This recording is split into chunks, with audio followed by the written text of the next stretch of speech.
The boxers have been given their instructions. The seconds are out. The crowd is ready for another edition of Shoulder Roll Virtual Boxing with your presenter, the boxing historian, Greg Rashid.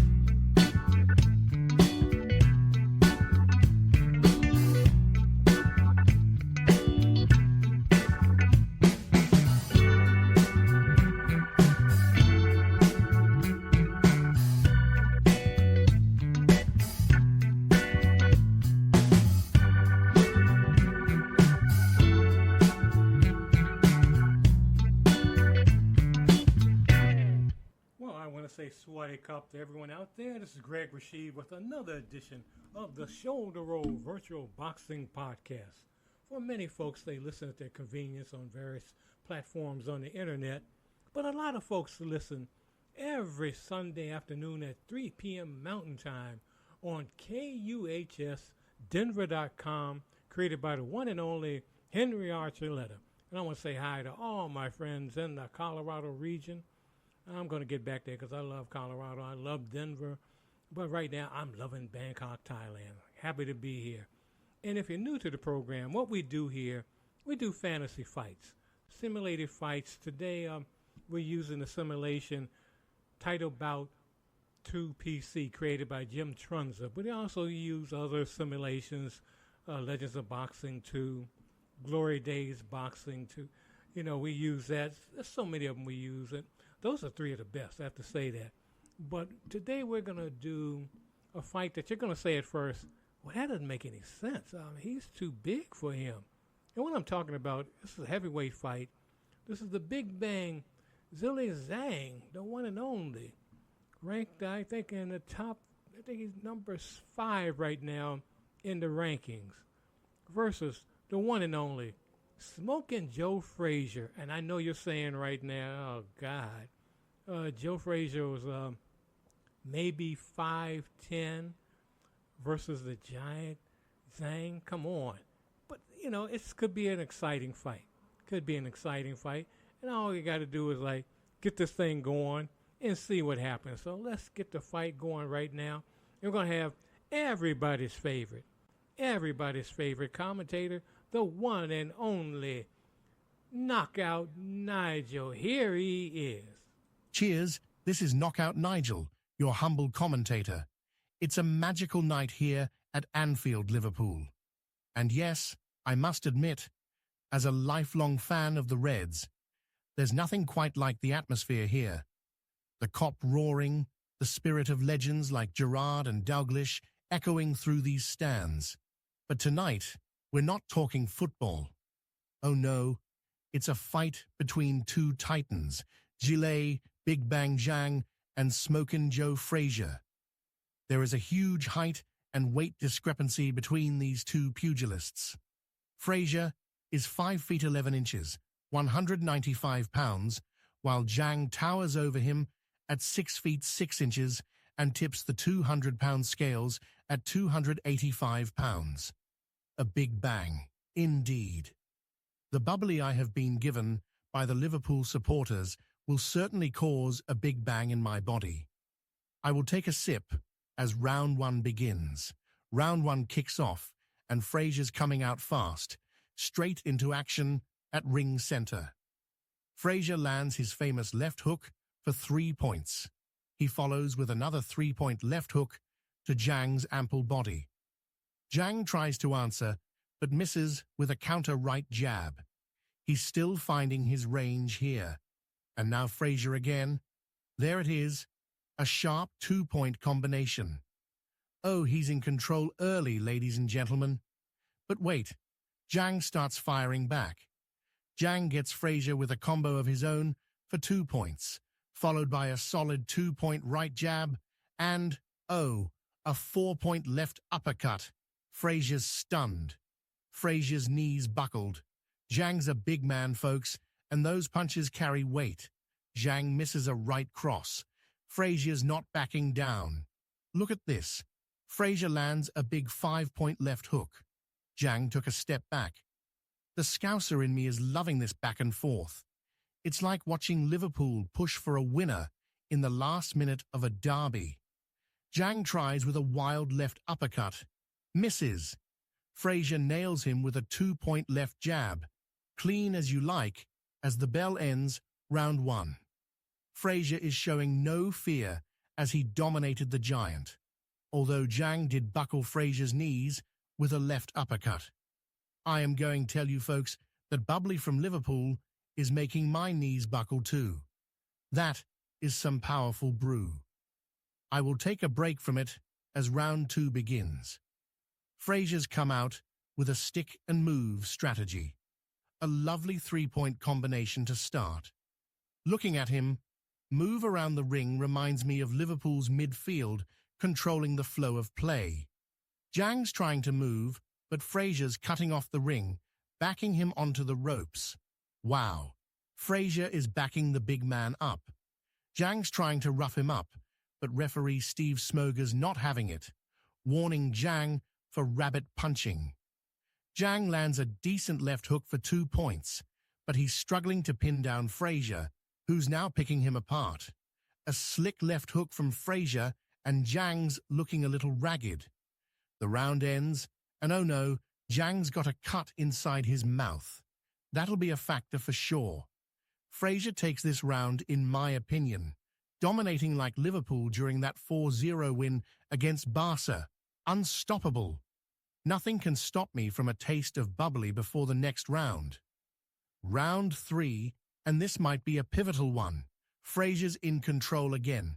Oh, a cracking 3-point left hook lands right at the start. Zhang's trying to fight back, but Smoger's not happy. Another warning for a low blow. But look at Zhang. He fires back with a 2-point right jab, then a 4-point left uppercut. Frazier's stunned. Zhang's not giving up without a fight, yet Frazier's still swinging. He lands a solid 5-point left hook, and now, what's this? Zhang looks hurt.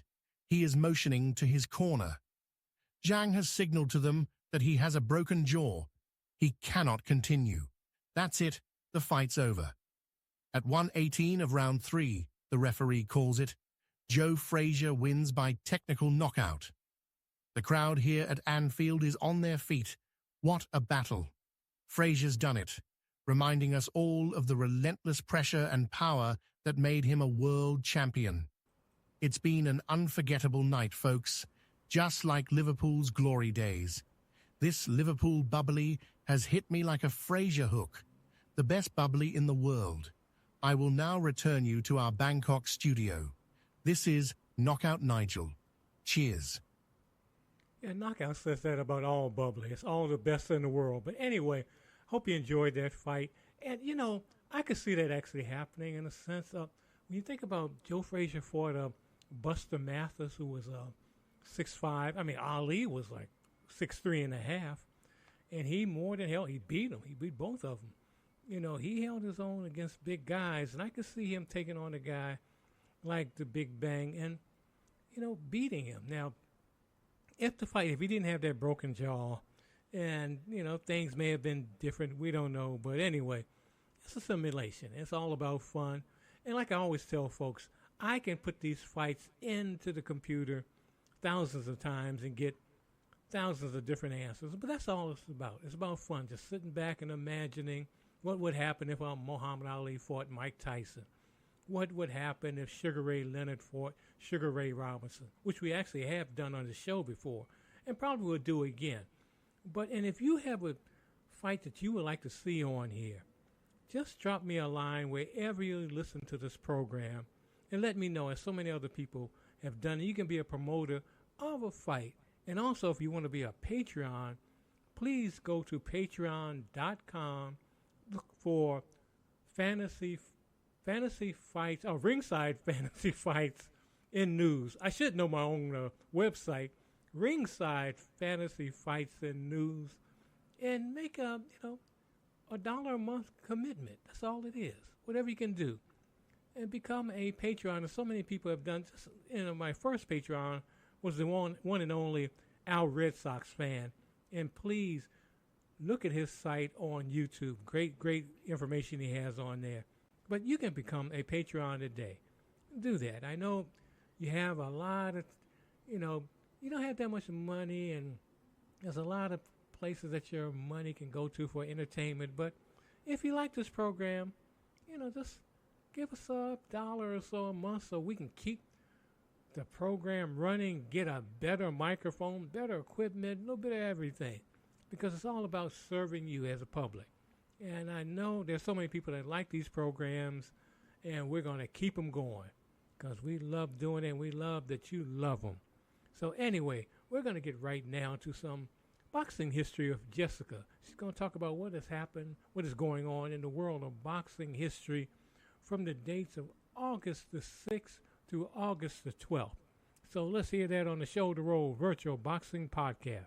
Here is your boxing history for the week of October 6th through 12. October 6th, 2007, Manny Pacquiao defeated Marco Antonio Barrera by unanimous decision. October 7th, 1932. In Benny Leonard's last fight, the former world lightweight champion would be knocked out in 6 rounds by Jimmy McLarnin. October 8th, 1818. Jack Broughton designed the first boxing glove to be used in a boxing match. October 9th, 2021, Tyson Fury beat Deontay Wilder in their third and final fight via 11th round knockout in what is widely regarded as one of the greatest heavyweight fights of all time. October 10th, 1962, Fighting Harada became world flyweight champion, knocking out Pone Kingpech in 11 rounds. October 11th, 2008, Vitaly Klitschko defeated Sam Peter after 4 years of inactivity. October 12th, 2013, Timothy Bradley defeated Juan Manuel Marquez by split decision. Thank you so much, Jessica, for that. And Jessica's been begging me. She did a fight last week. And so, we'll let you host another fight. You'll commentate on another fight. And we're going to do that right now. And this fight is this happened back in 2011. I'm talking about a welterweight fight between Manny Pacquiao and Shane Mosley. And that happened, and Pacquiao beat Mosley in a decision. But I was always thinking, what would happen if they got back together again and fought again? So that's what we're going to do today with this fight, and have Jessica commentate on this fight. And it should be a good one. So settle back, sit back, and listen to Jessica as she gives us her commentary on the Pacquiao versus Mosley fight on the Shoulder Roll Virtual Boxing Podcast. Good evening, fight fans. It's your favorite martial arts champ, Jessica, coming to you live from the electrifying Mandalay Bay Events Center in Las Vegas for tonight's main event. We've got a 12-round welterweight showdown between two absolute legends, Manny Pac-Man Pacquiao and Sugar Shane Mosley. And let me tell you, this fight sold out months ago, so if you're not here, you're missing out. Mosley is looking to even the score after that loss in 2011, while Pacquiao is promising to put him to sleep.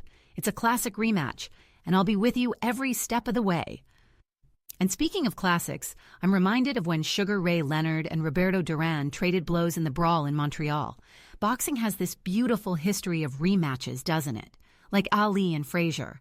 But tonight, it's Mosley's turn to try to redeem himself. Now grab your snacks, drinks, and get comfy. Round 1 is about to begin. Pacquiao wastes no time. He comes out of his corner and lands a clean left cross. Boom, Mosley's rocked. He's knocked into the far ropes, folks. If you thought Mosley was easing into this, think again. Pacquiao scores big. 5 points, baby. And now, a quick follow-up with a left cross for another 2 points. Shane's clinching already. Not a good sign. You know, some people say clinching is like hitting the snooze button during a sparring session. But hey, I get it.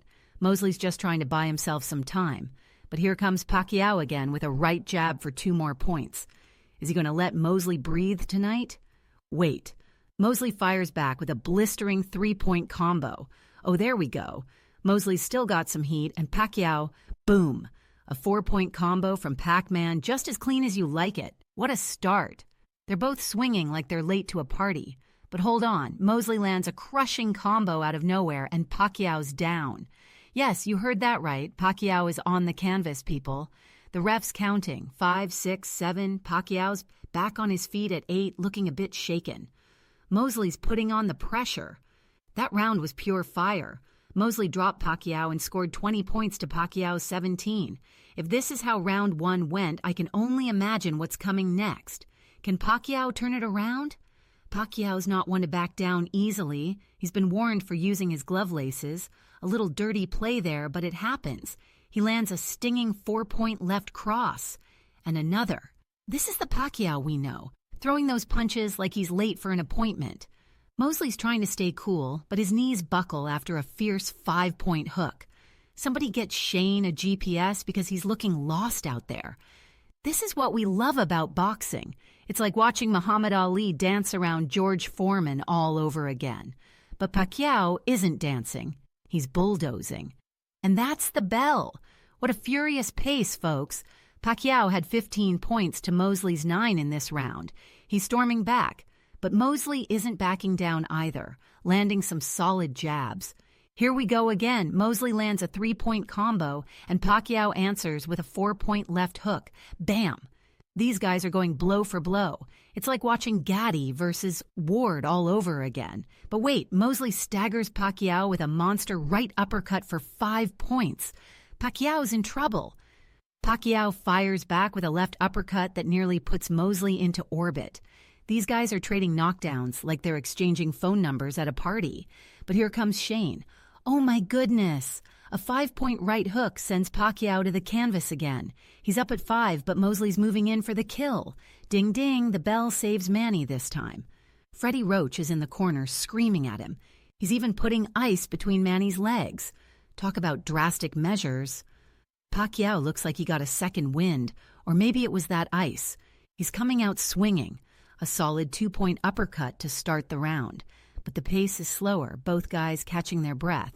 You know, even warriors need a break, right? Pacquiao's got his guard up, and Mosley is staying cautious. Round ends, and it's clear. Mosley took that one. Pacquiao's corner is working wonders on that nose cut, though. We've got a good old-fashioned chess match now. Pacquiao's on his bicycle now. Mosley in hot pursuit. Thwack! A monster 5-point left hook from Mosley, and Pacquiao hits the ropes like a rag doll. Oh my, Mosley lands a crushing 5-point combo, and down goes Pacquiao again, Dot. The count is up to 9. He barely beats it. Manny's running out of lives here. Mosley's putting on a clinic with these hooks. Freddie Roach is probably going to start waving the towel around if this keeps up. Mosley smells blood. Pacquiao's hanging in there, but barely. Pacquiao's trying to rally with a right jab, but Mosley's all over him. Boom! Another 5-point uppercut from Mosley, and Pacquiao is knocked into the ropes again. It's survival mode now for Pacquiao, but he's not throwing enough punches to keep Mosley off. The ref steps in. The fight's over. Freddie Roach already tossed in the towel. Pacquiao just couldn't keep up with Mosley's relentless attack. At 2:58 of the 7th round, the winner by technical knockout, Sugar Shane Mosley. And that's the sweet taste of revenge for Mosley. What a fight! A lot of history between these two, and tonight, Mosley evens the score. Until next time, fight fans, this is Jessica, your martial arts champ, signing off from Las Vegas. Back to the studio in Bangkok. Thank you, Jessica. I don't know what she's doing with these sound effects. I don't know. It's like a comic book or something, or I don't know. But Jessica's a little different as far as commentary, but she's good. I like her. But we don't know. None of us know. She says she's the martial arts champion. We don't know what martial art. We don't know what she does. All I know, I've seen her in the studio from time to time just hitting a wall with her bare hands, a brick wall, and no bruises whatsoever. So I don't know. I don't know, but we don't tangle with Jessica. We just let her do her thing. And speaking of Jessica and Manny Pacquiao, Jessica has some news about something with Pacquiao that's coming up right now. So let's hear that on the Shoulder Roll Virtual Boxing Podcast. 8-division world champion Manny Pacquiao leads the list of those on the International Boxing Hall of Fame's 2025 election ballot, which went out this week to an international panel of voters. Inductees will be named in the following categories: Men's Modern, last bout no earlier than 1989, Late Era, Old Timer, last bout no earlier than 1943, no later than 1988, Pioneer, last bout in or prior to 1892. Non-participant, men and women who have made contributions to the sport apart from roles as boxers or observers. Based upon a candidate's achievements and contributions in their particular field. Observer, print and media journalists, media executives and producers, publishers, writers, historians, record keepers, statisticians, photographers, artists, and screenwriters. Women's Modern, last bout no earlier than 1989, and Women's Trailblazer, last bout no later than 1988. Appearing on the men's modern ballot for the first time are Pacquiao, Philippines, August 2nd, 62, 39 KOs.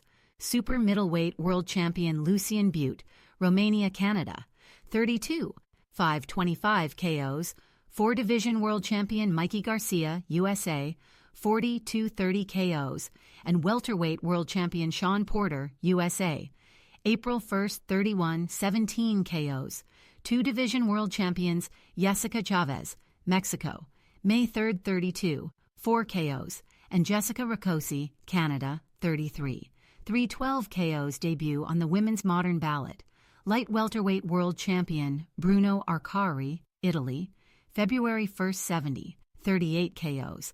And light flyweight world champion Luis Estaba, Venezuela, September 2nd, 41, 27 KOs were added to the late-era old-timer ballot. Making her first appearance on the Women's Trailblazer ballot is undefeated bantamweight Shirley Tucker, USA, 16, 0, 10 KOs. Bare-knuckle boxer Owen Swift, England, has been added to the Pioneer ballot. Trainer Cutman Russ Onber, Canada, referee Kenny Bayless, USA, and promoter Salvatore Cerci, Italy, have been added to the non-participant ballot. Journalist Ernesto Cerci Bialo, Argentina, broadcaster journalist Randy Gordon, USA, and journalist Kevin Iole, USA, were added to the Observer ballot. Members of the Boxing Writers Association of America and boxing historians from around the world cast votes. Voters from Japan, England, Canada, Argentina, Australia, the Netherlands, Germany, Mexico, and the United States are among those who will participate in the election process. The annual ballot mailing is a special time for the sport of boxing, said Executive Director Edward Brophy. There is tremendous anticipation as the Hall of Fame and the worldwide boxing community anxiously await the results to determine who will join the list of boxing immortals. You know, one thing I regret about not being an American now, that I never got to the Boxing Hall of Fame. And I shouldn't say never, because I may get there. I believe I'm going to get there. I'm going to get back to the U.S., and I want to go there. I really want to go to the Boxing Hall of Fame. And maybe one of the Saudis out there will fund me. But anyway, you know, I was surprised listening to that Mikey Garcia was on that list of Hall of Famers. And I'd never, you know, I really like Mikey Garcia. I never even consider him a Hall of Famer. I have to look at his fights again. But he's a bad fighter. He's a very good fighter. So I'm happy that he's on that list. And, you know, I hope, you know, and Pacquiao, I think he's going to still fight next year. I don't think he's done the way he keeps talking. So we'll see. But that's a good little list there. No Thai fighters. There's some guys, you know, I want over here to get on that list. But we'll work on that for next year, for the next time. You know, we'll get these guys on there for 2026. We'll do that. But hopefully, I'm hoping that one thing is that to create a title bout 2, the original title bout in particular, Jim Trunzo, I always talk about, we use this fights as we did today to simulate on this program, that someone will like nominate him to the Boxing Hall of Fame, because he's a contributor. The man's knowledge about boxing is just, I mean, it's just nonpareil. It's just amazing. And he deserves to be in there. He really does. In fact, I might start something to get him on there. And I wish I had a ballot. I'm a historian. I wish there's a way I could get a ballot. I'm going to work on that, because Jim Trunzo really needs to be in there. He has kept boxing alive with so many people like myself who play the game on the tabletop, on the computer, have read some of his books. You know, he's just a fascinating guy and has dedicated his life to the sport. He deserves to be in there. So hopefully we can get him in there the next time. And I'm going to work on getting a ballot. I'm going to work on that. But anyway, hope you enjoyed that. And Jessica has some more news here.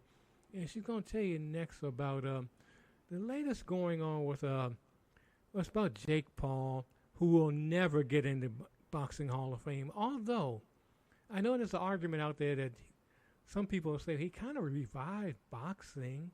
He made a lot of folks who ordinarily would not be interested in boxing look at it, but I don't know. But let's hear what Jessica has to say about him and his relationship to Freddie Roach on the Shoulder Roll Virtual Boxing Podcast.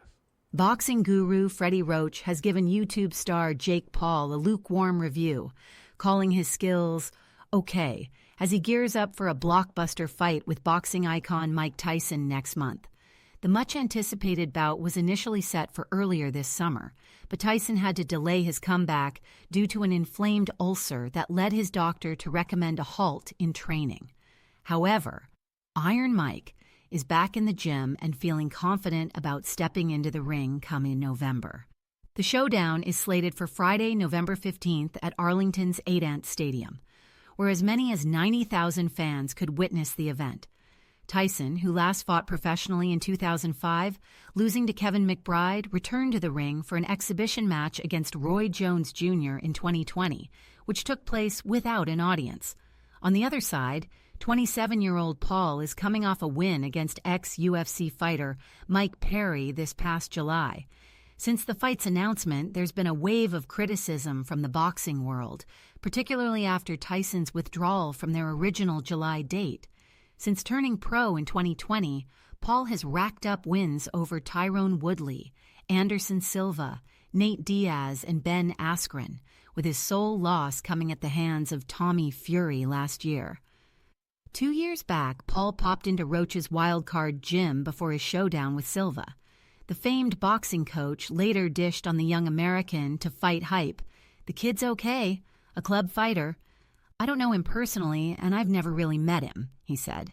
"He was in my gym and wondered if they could use the ring, and I said go ahead." By sheer coincidence, Tyson dropped by the gym on the same day as Paul. The legendary boxer, it seems, wasn't wowed in the slightest by the problem child. According to Roach, Iron Mike took one look at Paul and decided to check out the photos instead. Tyson looked at him and left. He saw 30 seconds of him sparring and said, "Freddie, can we go down and see the pictures?" He knows that's where the good pictures are. He wasn't as interested as I was, Roach recounted. Paul didn't take Tyson's harsh critique lying down. In a chat with TalkSport, he clapped back, denying any sparring sessions at Roach's establishment. He said, "First and foremost, I saw these things that Freddie Roach was saying, that I was like sparring at his gym. First of all, I've never even trained at Wildcard Gym. Freddie is a idiot. He's a hater. Mike Tyson has never watched me spar. Mike Tyson has never been in the gym at the same time as me sparring. I went to Wildcard, like once, to talk to somebody for a meeting and for my brother's press conference there. But Mike Tyson wasn't anywhere in the vicinity, so it's just Freddie Roach spreading rumors. Especially because me and Mike are friends, man." And I hope your friend knocks you out. But anyway, that's Jessica talking about Jake Paul. He's, like I said earlier, there's a possibility that someone may one day say, he should be in the Boxing Hall of Fame. But anyway, next Jessica's going to talk about Terrence Crawford, who will be in the Boxing Hall of Fame one day. He should be in there right now, just automatically. And she's going to talk about him and Sebastian Fundora. So let's hear that on the Shoulder Roll Virtual Boxing Podcast. On Wednesday, October 2nd, a video went viral of Terrence Crawford stating, "If Fundora's licking his chops over my performance versus Israil Madrimov, then I should be licking my chops because Madrimov knocked Fundora out in sparring." Since then, the Fundora team have been receiving notifications of Crawford's accusations. Hence, on Thursday, October 3rd, Coach Fundora spoke to Madrimov's trainer, Joel Diaz, regarding the viral statement made by Terrence Crawford. During the conversation between Coach Diaz and Coach Fundora, Diaz mentioned that Madrimov's manager, Vadim Kornilov, was very perturbed at the statements made by Crawford on a sparring session that happened over 5 years ago, in which neither of them ever touched the canvas. Per Madrimov and his whole team, they stated they have nothing but respect for Sebastian Fundora and his whole team and don't take lies and disrespect lightly. Coach Fundora responded that Team Diaz, Madrimov's coaching team, is family to him. They have all known each other from the Coachella Valley since they were kids. The boxing community in the Coachella Valley is extremely tight-knit. We all respect each other for the work we put into our boxers, and coaches' etiquette is an unbroken rule that we all abide by. There are plenty of ways of making fights professionally without fabrication out of frustration. To reiterate, Madrimov and his team are God-fearing men, and it is very unlikely that they would ever speak ill of Sebastian Fundora, his sparring sessions, and his team. No amount of facts or truth will convince a simpleton that they are wrong. Terence Crawford should apologize for being so naive, added Fundora's promoter, Samson Lukowitz. A great champion like him should be above this kind of childishness. Referencing the fact that the WBO have ordered Fundora and Crawford's representatives to reach an agreement to fight by 4 p.m. on October 10th, or the committee will order purse bids, Lukowitz says there's no need for a champion like Crawford to be engaging in schoolyard gossip. The fight is already going to happen. It's bad business for Crawford to be trying to make a unified world champion look bad by spreading stupid rumors. You're 37 years old. Spend your time training instead. You're going to need it. I think that fight is on. I hope so, and I think Crawford will win that easily. And he will beat Fundora. I mean, he will do it easily, despite the fact that Fundora is like 6'3". But he'll take him on and he'll beat him. Crawford, like I said, I mean, that is a solid Hall of Famer. I mean, amazing fighter. Enjoy him. If you haven't seen him fight before, go on YouTube. Check his fights out. Amazing. Just an amazing fighter. And next we're going to have on here something that's coming up now that may change the whole world of computer boxing simulations, because this is game that I'm looking. I don't have PlayStation or any of these things, but this is making me want to buy it. And I'm talking about the game that's coming out this week. It's called Undisputed, and the creator of the game is going to be talking about it. Jessica's going to interpret what he says, but this thing looks, it's bad. It looks nice. I'm 70 years old, but I want to get a PlayStation. Maybe the Saudis will send me one. But anyway, let's see if we can hear what Jessica has to say about Undisputed. Undisputed launches October 11th on PS5 and has been in development for nearly 5 years, starting as the humble esports boxing club and then evolving into the first major boxing game in over a decade. With over 70 of the most prestigious prize fighters on the roster, including Canelo Alvarez, Tyson Fury, Alexander Usyk, Roy Jones Jr., and Joe Frazier, it was our priority to make sure that they not only looked amazing, but that they moved in their own unique signature ways, too. How do you get the longest reigning super middleweight world champion Joe Calzaghe to look as authentic and lifelike as possible? It all starts with the scanning process. We work with a variety of scanning studios all over the world to create the most accurate reference images for us to work from. The Steel City Interactive Art team then use this to sculpt the in-game models, recreating every muscle, vein, hair, and bead of sweat. For our boxing legends, we also have a de-aging process. Players want to experience these fighters in their prime, so we try to recreate exactly what they looked like at that time. We also try to get as many fighters as possible into our motion capture suits so we can record their unique footwork, punches, slips, dodges, and even taunts. When you play as Alexander Usyk, we want it to feel like you are Alexander Usyk, so our art and animation teams spend days processing the output from the motion capture and then applying that to our detailed character models.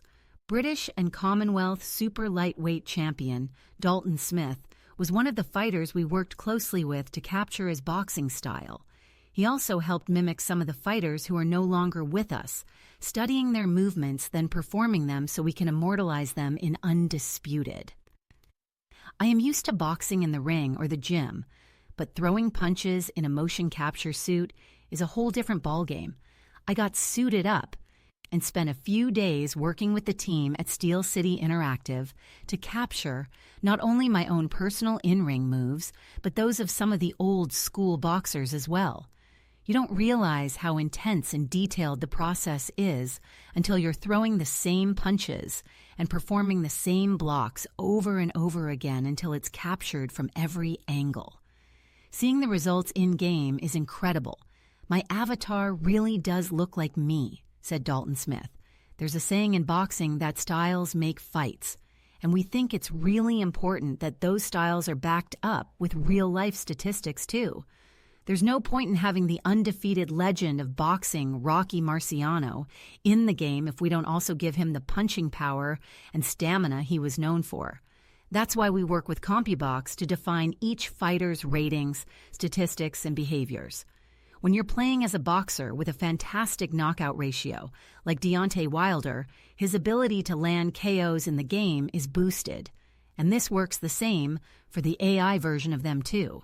Each fighter has their own skills and abilities, taken from their real-life fight records, that will change the outcome of the fight in a meaningful way. It's your job to figure out how to counter that. Oh, wow. I want this thing. Like I said, I've never had a PlayStation, never played it, but I will buy it for that. And that alone, my goodness.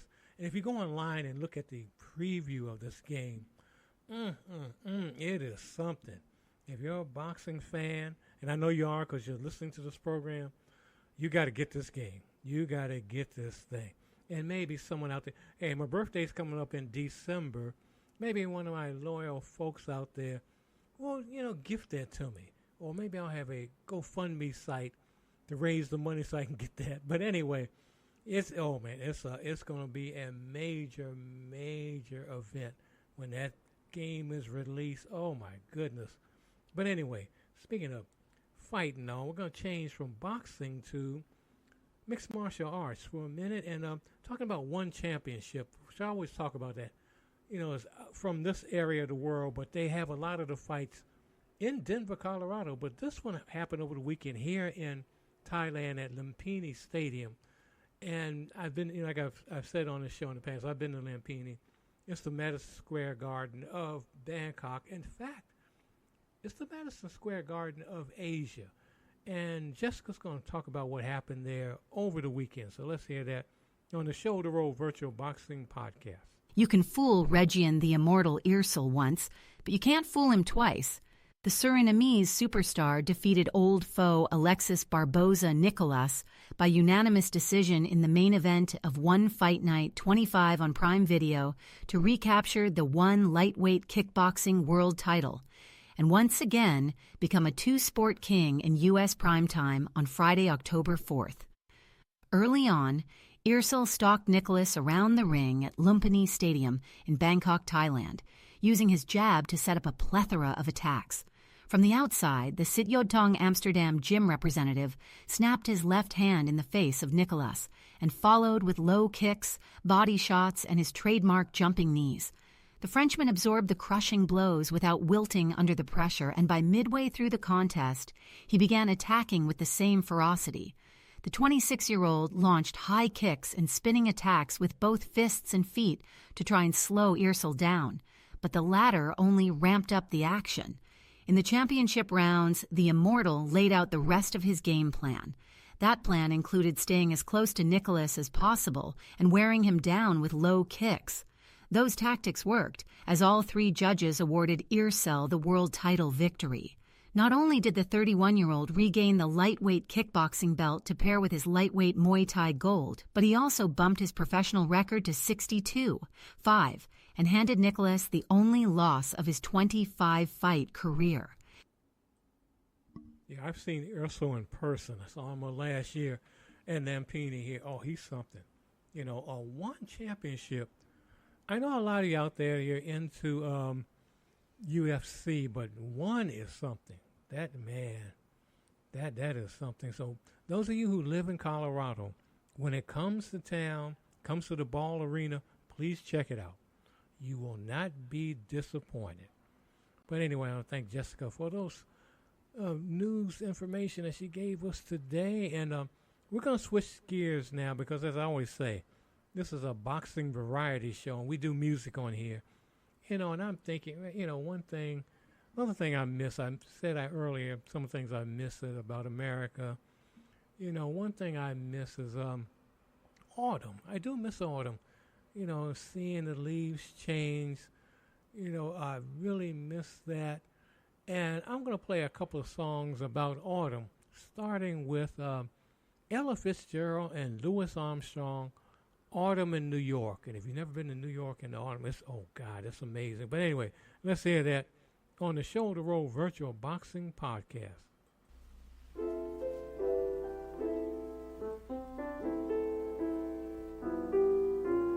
Autumn in New York, why does it seem so inviting?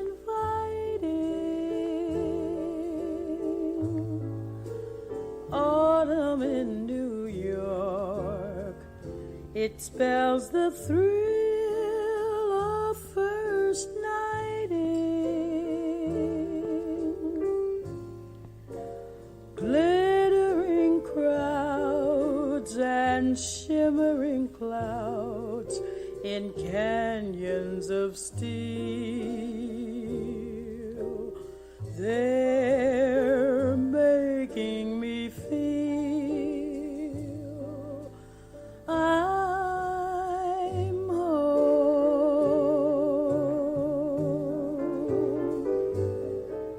It's autumn in New York that brings the promise of new love.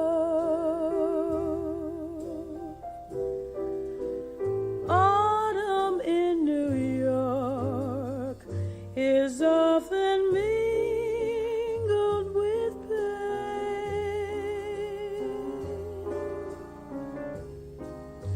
Dreamers with empty hands may sigh for exotic lands.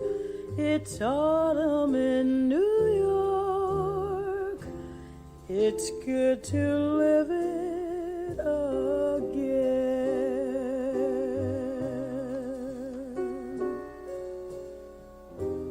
Autumn in New York,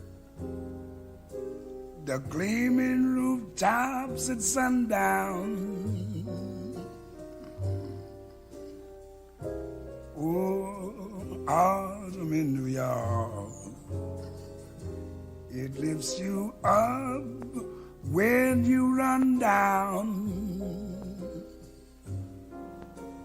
Yes, Jerry Ruiz and Gary Voces who lunch at the Ritz will tell you that it's divine.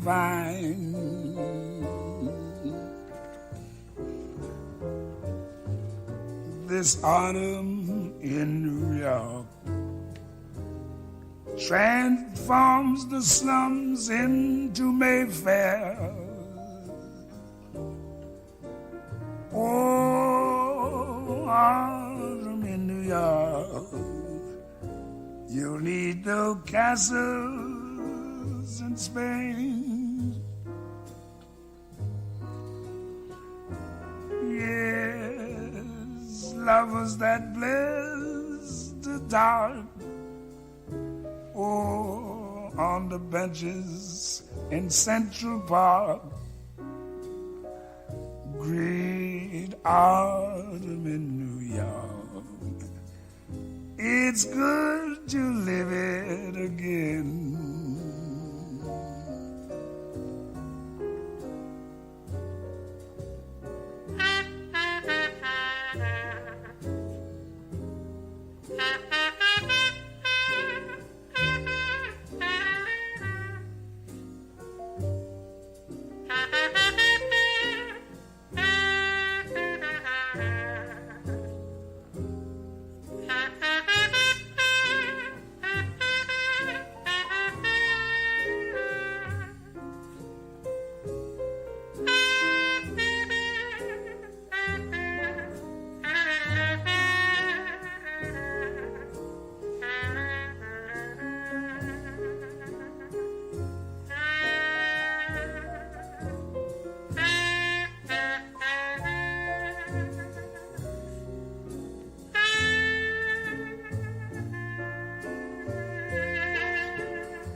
Dreamers with empty hands may sigh for exotic lands. It's autumn in New York. It's good to live it again.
change the pace on you there. That was Everett Allman, and that was For the Win.